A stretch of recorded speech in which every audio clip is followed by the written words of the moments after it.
parents of 50s and 60s, certainly there were a number of them who used to forget that they ever, and they continue to do, like your parents had continued to live. Maybe they wanted, if they didn't have a happy home in India, they would want to forget India and bring up their children as though you blank out, there is a bottom line, you draw a line, after this date you talk to me about our lives. There must be some people like that, and if there are, what are their children like is my question to you. I'm sure there are, but I think if I were to analyze that, it would be the reason they would have chosen to completely forget the Indian identity, that generation would probably be because in those days I don't think we were as accepted. I believe the discrimination level was much higher.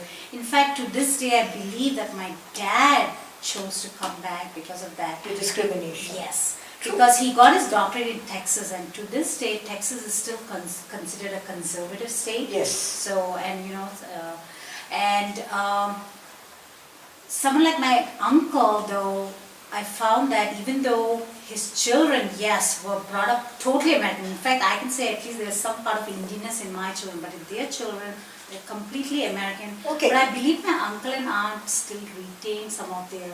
They may, but tell me about their children, because that is the example I want in mind, because it has something to do with my upcoming book. Yes. See, what was the children's plight in such a situation? Your cousins. Yes. Yeah. I think my cousins, when they got to their formative years, must have sensed in some way the chasm, or chasm, whichever way you want to pronounce it, between the cousins from India and them. And I don't think it was a pleasant result for them. So I truly believe like they felt alienated because they could not relate to this culture. So maybe in a way, with the unknowingly or whatever, my uncle might have done them a little bit of a disservice. That generation, if any of the Indian Americans raise the children in such a way... Your own cousins, your own nephews and nieces are like that. So what I want is, not the parents, I have no sympathy or empathy for them, there is no need for that. They choose their way of living. But how did it affect the children with their peers is what I'm asking you. The peers, okay.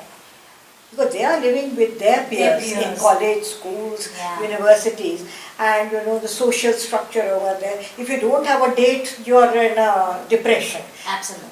That is the kind of culture, I believe. I am not very conversant with the US, though I have visited it once or twice. Yeah. But my belief is that these children feel somewhere.